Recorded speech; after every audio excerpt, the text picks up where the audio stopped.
This week on CWN, the band has yet again secured a spot at state. And volleyball continues to win matches. I'm Maddie. And I'm Aaron, and today is Saturday, November 5th, 2022. You are watching Calallen Wildcat News Weekly Review.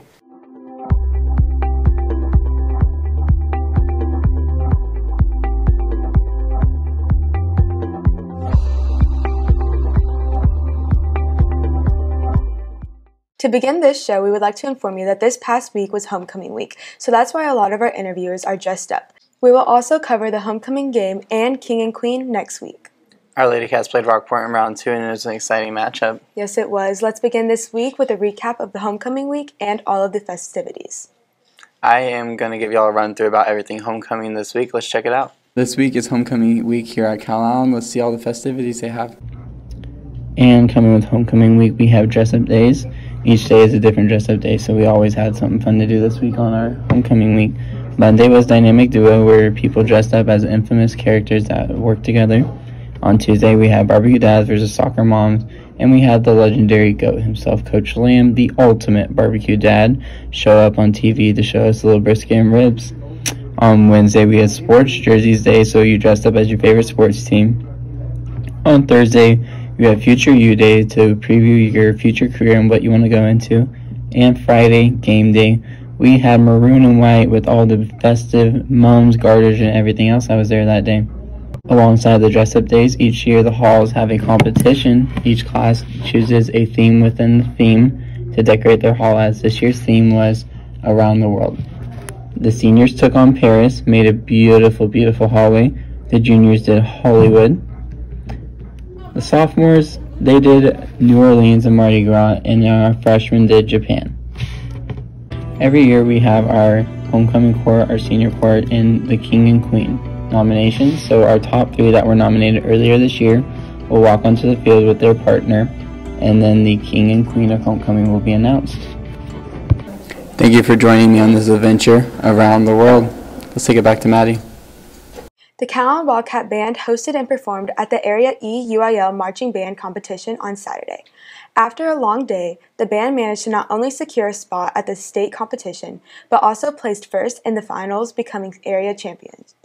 Let's find out more about Saturday from the head band director, Mr. Valperts. Good morning, Cats. My name's Emily, and today I'm here with Mr. Valperts. So, Mr. Valperts, what happened this weekend with the band? Well, we had the area marching contest that we qualified for through region. Area is the state qualifying contest as well. We had 32 bands that performed in prelims. The Calallen band in prelims came out in first place and got to move into area finals.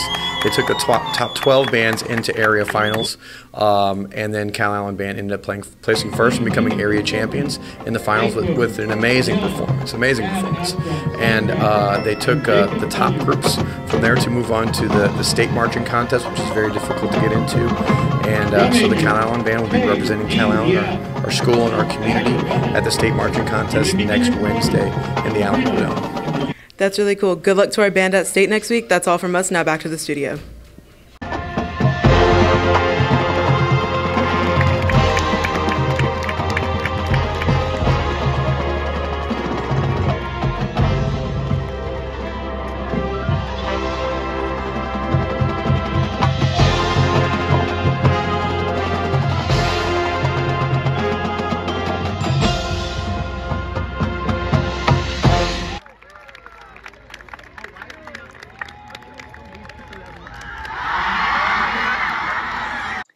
We interviewed Logan to gain more insight into the choir event that occurred recently. Listen to James for more information.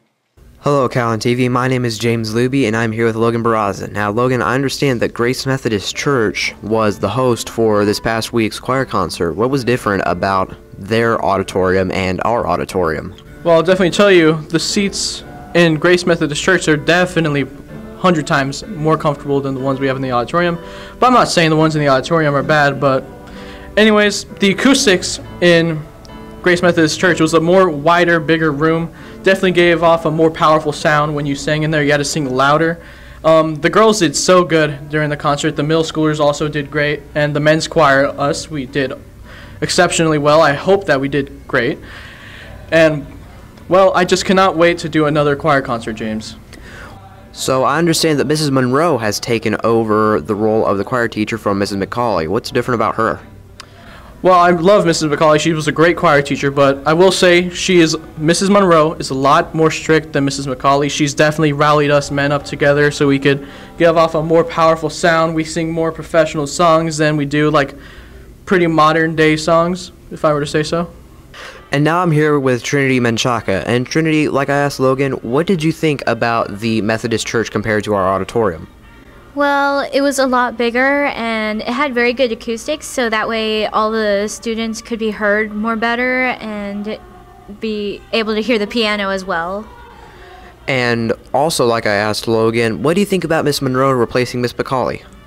Miss Monroe so far has been an amazing teacher. She's been helping us a lot by showing us the music into like a deeper way so that we understand it better and we're able to get better pitches and sounds from them. Thank you, Trinity. Back to the studio. You know, our band just really is just doing their thing this year. I know, they've always been doing their thing. This is the third year in a row they've been to state. That's crazy. And now it's time for your GP student report. They always do such a good job with this segment. Yes, they do. And let's send it over the bridge to Perla Vasquez.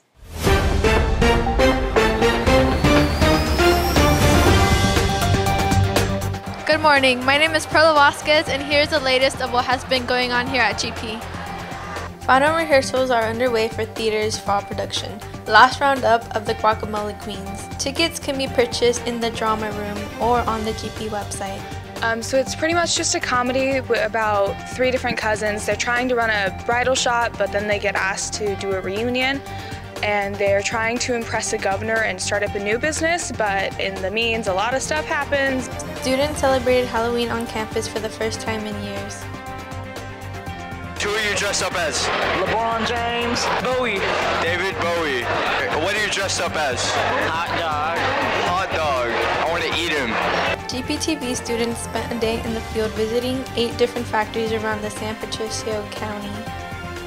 How was the EDC trip to the different refineries? It was fun. I learned a lot about refineries and how different companies do like their work. It was a good experience. And now, on to sports. The regular football season wraps up this week with the final district game against Flower Bluff.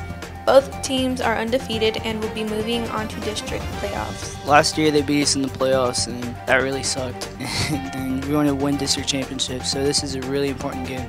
Volleyball beat King High School to seal their advance to the playoffs. We hope to have playoff footage for you next week. We're very excited about how the King game went. It was a very exciting game. Yeah, I think we just played really well, came out with a win, so. Definitely one of our best games by far. That is all the Wildcat news we have for this week. If you like what you saw, you can check out these 2 QR codes or the link down below. Thanks for watching. You know, it's really neat to see them dressing up. Yeah, and their theater production is working on their fall production right now. Mrs. John's AP Chemistry class conducted a lab over chromatography last week. Let's see what all they did. Hey, it's Autumn here with Calallen TV, and I'm here with Miss Johns and Kaylee. So, Miss Johns, tell us a little bit about this lab. Well, currently in our AP Chemistry class, we're doing, we've been talking about intermolecular forces, is just how things interact with each other, boiling points and melting points and things like that. And specifically, we were doing solutions and how like things dissolve in like things, which means polar dissolves in polar and nonpolar dissolves in nonpolar and that. And one of the ways you can tell is through something called chromatography. And so what we did with that is the kids put different food dyes, which they have the molecular structure, and so they can be able to point out parts of it that have dipoles and parts that have actually positive, negative charges and all of those kind of things. And then they're going to compare that to what they, when they calculate, it's called an RF front and they're an RF factor, and they'll be able to know how much it pulled up the paper. So from there, they should be able to determine which of their solvents was polar, which of their solvents was nonpolar, and I'm hoping, what we're hoping is that they can see that it's not just things in a book, that it actually makes a difference. And then we were just playing around with different things and showing how they react with interact, and so that's what we've been doing. Well, that's cool. And so, Kaylee, how did this help you in this class? It helped me understand how different intermolecular forces affect the polarity and the nonpolarity, and how the polarity affects the RF value, and yeah. Okay, well, thank you, and back to the studio. Mrs. Johns' pre-AP chemistry class conducted a speed dating activity last week. Here's Hayden for more. I'm here with Ms. Johns, chemistry teacher. So Ms. Johns, what are y'all doing in class, and can you give me more information about it? Well, we've been learning about bonding, and specifically yesterday we took notes over ionic bonding, which is a transfer of electrons. And so to make it a fun Friday activity, assigned them all different atoms, and they're going to have to mingle with their classmates and find an atom that can either give or take their electrons. And from there, they're going to make a bond. And so it's just different. They could be doing a worksheet, and so I'm just trying to give them something more engaging. We'll see if it makes a difference. Hopefully it gets everyone involved in asking questions. It's definitely, they just learned it yesterday, so they may have some questions today, but I'm hoping to see at the end of class that we're doing great. So how is this going to help them in the future for chemistry, all the atom bonding and stuff? Well, that is the crux of chemistry. So when we start doing chemical reactions, they need to understand what bonding is and how you break a bond and you make new products and all of that. So it's definitely a central part to the whole course, for sure. All right, thank you. Now back to the studio. Mrs. John's class stays busy. They really do. Will caught up with Sakura and Devin for an update on the Top Cats. Let's take a look. Hi, I'm William from Calallen TV, and I'm here with Sakura and Devin. So, Sakura, I heard that Top Cats greeted people at a fundraiser. Can you tell us about that and what the fundraiser was for? Yes, so on Saturday we went to 2 different fundraisers in the morning. The first fundraiser was for a fun run for family counseling services, and we performed 4 different dances at that, and then we went to Texas A&M University at Corpus Christi to greet people and cheer people on at the Breast Cancer Awareness Walk. Okay, that sounds great. Now, Devin, I also heard about Little Miss Top Cats, and I'd really love to hear about that, too. Can you please tell me about it? Yeah, so on Saturday we had Little Miss Top Cats. We get to teach the little ones a dance routine and canto. So it was really fun and exciting, and, like, we get to, like, meet them and, like, stuff like that. And so we had really fun with that. Well, that's fantastic. Back to the studio. You know, Top Cat is really just working hard. I know last week they had a lot of stuff.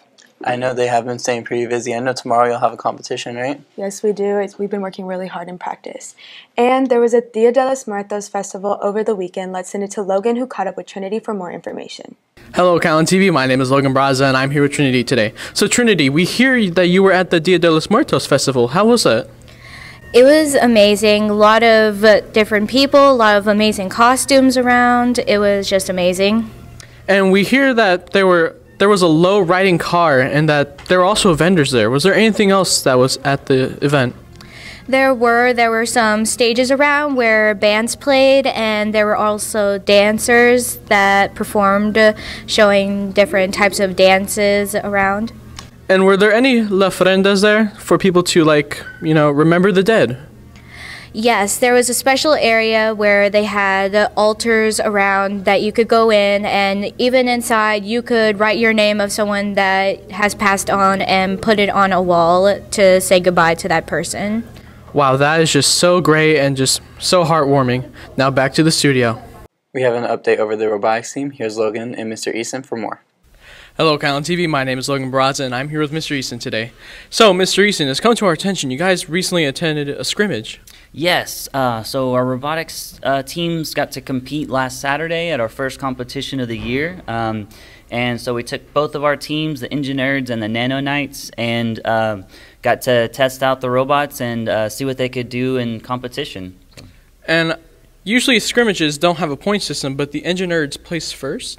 Yes, so the way our competition works is like really we have a season-long series of events, and pretty much by the end of the last competition, our main tournament, we have to have so many either points or wins in order to advance. And so they start tracking that at our first event.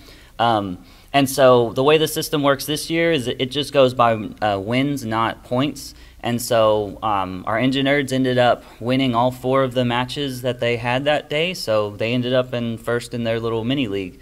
Yeah. That is just so great to hear for the Engineers. And we hear you wrote a grant to CEF. How do you think that helped out a lot? It helped tremendously. Both of our teams, the Nano Knights and the Engineers, both needed a little bit more equipment in order to be really competitive this year. And so part of what we got with the grant was on top of new hubs, where we got these really sweet blue Mecanum wheels. And so we got a set for both robots. And what those wheels allow you to do is actually control the robot basically like a first-person shooter. So one stick on the joystick will actually move it up, down, left, and right without having to rotate the robot. So it saves time and makes the bots way more maneuverable in the arena this year than previous ones. Wow, that is just so cool. I never heard about wheels that do that. Anyways, it's so great that the engineers got first, and, well, we just hope you guys do better this year. Yeah, absolutely. And with that, now back to the studio.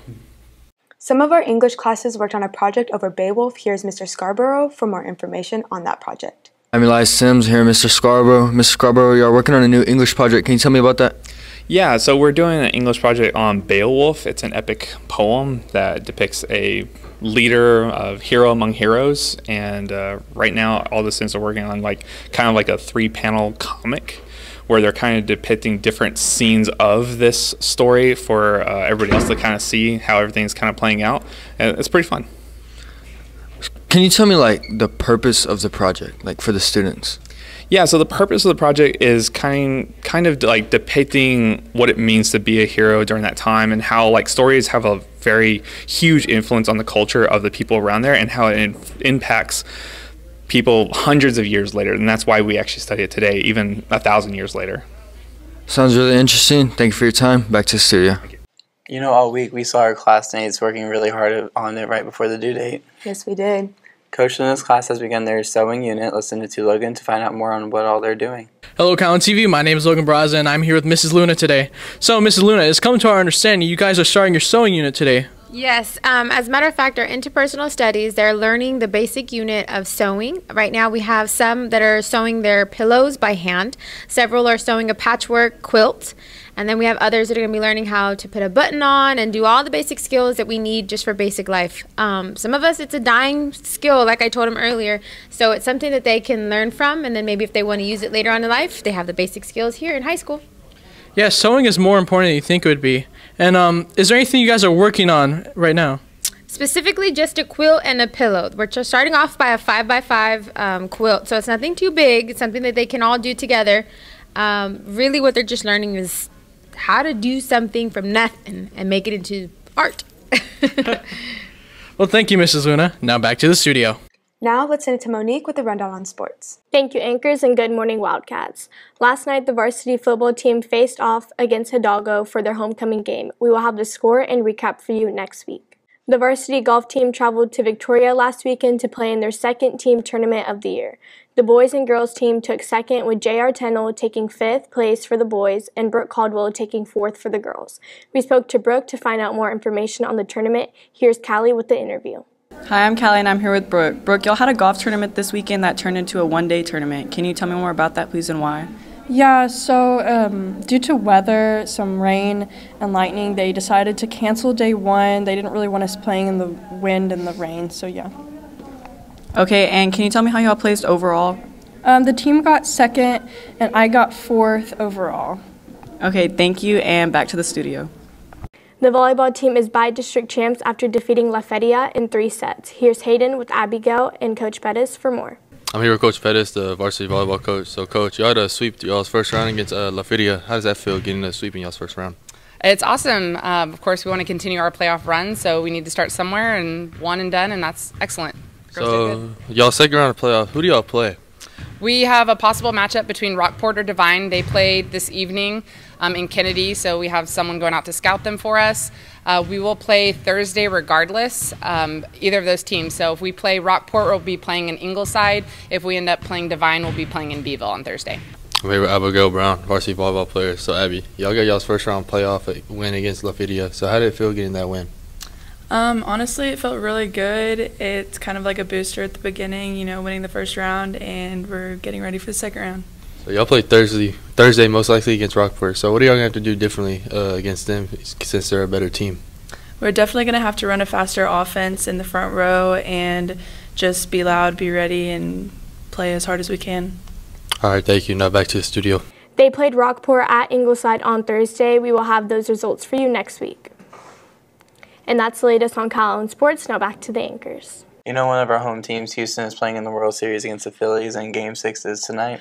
That's crazy. Now let's send it to Candace with today's weather forecast. How's it looking outside, Candace? Thank you, anchors, and good morning, Wildcats. Today's weather is brought to you by Chick-fil-A.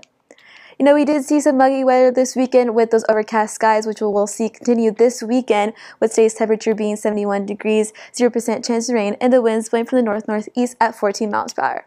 Looking further into the day, the temperature is going to rise up to 72, get as high as 75, and then drop down to 69 later on today. Percent chance of rain also staying little to none, and the winds going to be blowing from the northeast at 13 miles per hour, and then drop later on today. Looking further into Sunday, the temperature is going to rise up to 82 degrees, the percent chance of rain also increasing to 18%, and the winds are going to be blowing from the east-southeast at 10 miles per hour. We did see a cool front coming yesterday, which is not going to affect us with temperature rise, except for some bringing some drier air, but we're going to see that moisture come back on Monday. Also, there's exactly 19 days till Thanksgiving, so make sure you have all your Thanksgiving recipes for Thanksgiving Day. That's all for the weather this weekend, and back to the anchors. Thank you, Candace. Yes, of course. And that's all your announcements for today, but now it's time for your joke of the day. So guys, what is Stan's favorite kind of music? I don't know, Aaron. What? Rap music. For all you social people out there, make sure you're following us on Facebook, Twitter, and Instagram at CalallenTV for all the latest updates. Also, subscribe to us here on YouTube to catch all of our latest videos. And as always, stay classy, Calallen.